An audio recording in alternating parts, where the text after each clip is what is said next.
Hey there. So in our Systems of Abuse series, it is Domestic Violence Awareness Month, and I want to talk to you about more aspects of abuse. Now, there are 13 types of abuse in the Systems of Abuse patterns. Now, let's step back for a second. A lot of times people wonder, maybe you've asked this yourself, if I do something I regret, does that make me an abuser? So the question is, does doing something that could be abusive automatically make you an abuser as a category of person? The answer is no, unless, so let me explain. Being an abuser or having a system of abuse is contingent on that first word, system. It's about the pattern, the ongoing pattern of action and thinking. It's about having a mindset where you are entitled to control and take power over other people instead of allowing them freedom to be who they are as individuals. It's about trying to demand that other people do what you want all the time and not taking their needs or their wishes or their desires into consideration, their best good. So being a person who has occasionally lost your cool with your kids does not make you an abusive parent. Being a person who has said things that are stupid and that you regret later and then you went back and apologized for them does not make you an abuser. But if that is someone's or yours pattern of ongoing continual behavior that is rooted in a mindset of power and control, then you have a system of abuse where there is an inequality of power between two people or between a person and an organization, and that power is used to exploit the other person instead of to protect them and build them up. That's what creates an abusive system.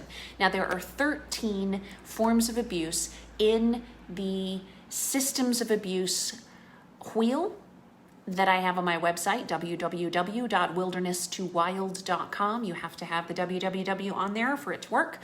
There are also, these are outlined in the Systems of Abuse ebook that I have available on the website. If you want to go into this in more detail, absolutely go grab the ebook. I will drop it in as a link in the description of this video for your convenience. But today, I want to talk about emotional abuse.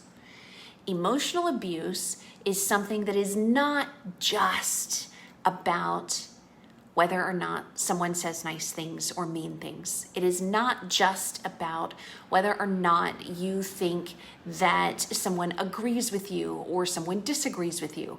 It's not necessarily emotionally abusive to have very different viewpoints on things.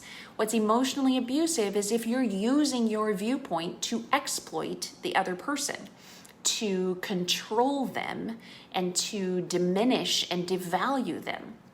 So here are some examples of emotional abuse that you might not have thought of.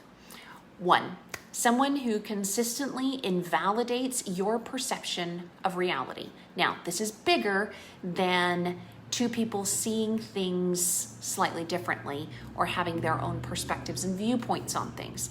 If you have a car accident and you have 5 onlookers and bystanders, you're going to get 5 different versions of what happened based on where they were standing, what they saw, how good their hearing is, whether or not they were paying attention.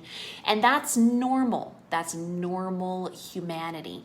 But someone who insists on consistently invalidating your perception of reality in an abusive way is doing it so that they can control you, so that they can take over, so that they can have power over you, not just to disagree, but to cause chaos for the purpose and the motivation of trying to create diminishment, to remove your identity, and to create tension so that they can have power over you.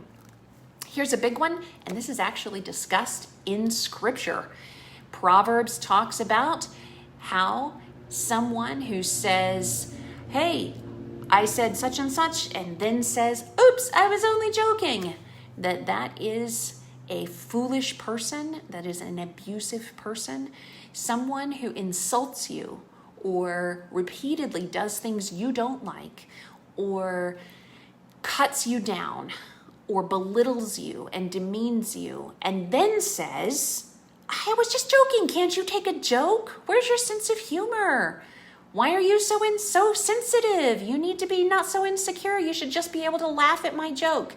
That can be a form of emotional abuse because they're playing with your emotions. By the way, if you know someone who might be experiencing emotional abuse, or if this is something you have experienced, would you please hit share down at the bottom? That would be super awesome. It helps get the word out to other people. And especially since this is Domestic Violence Awareness Month, that would be amazing. It helps to share this with others who need to hear it. So just hit share down at the bottom so someone on your timeline, on your Facebook feed can hear this too, that might need to hear it and might not be able to hear it any other way.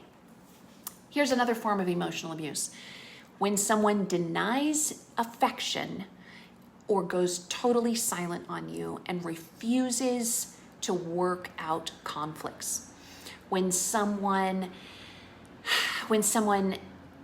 creates a conflict, creates chaos, and then won't communicate with you to work it out. Now, we all have misunderstandings. We all have things that happen that are difficult or that require hard work and hard communication. If someone does that consistently and then withdraws and then goes silent and then pulls away and will not work it out with you, that's emotional abuse. It's a form of emotional abuse. What about someone who manipulates you with false guilt?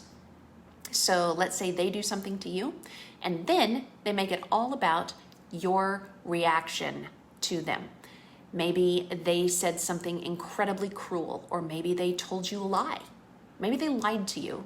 And then when you find out it was a lie, and they're caught in their lie, they talk about how you are so wrong to be upset, and you're not being Christ-like because you are so betrayed and angry in this response to their lies.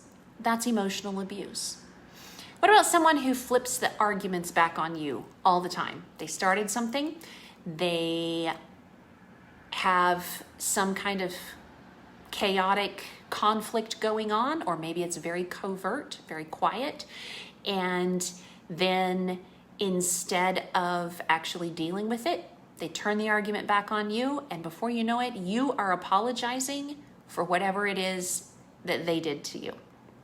Someone who acts possessive. Oftentimes, especially with women, when the man is the abuser, there will be this sense of protectiveness, but the protectiveness is actually possessiveness. Women may tell themselves, oh, he's jealous because he loves me so much. He wants to know where I am all the time because he cares so much about my safety. He's always checking in with me because he just wants to know how I'm doing. But in reality, it's a possessiveness that keeps you under their control, and gradually they're taking away your freedom.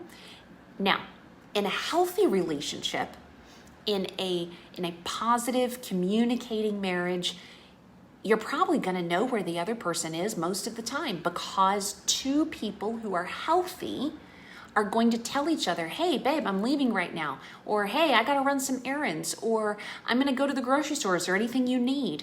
There's not going to be long stretches of time where you don't know where the other person is and they're off doing something that you don't know anything about, because you both communicate. Communication is healthy.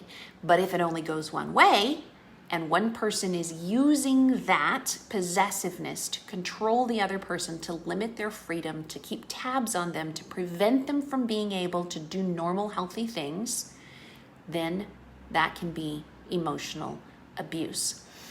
What about someone who is a vacillator? Someone who creates an emotional roller coaster. Now, I'm not talking about working through hard conflict. I'm not talking about working through good, solid communication that may be challenging and difficult.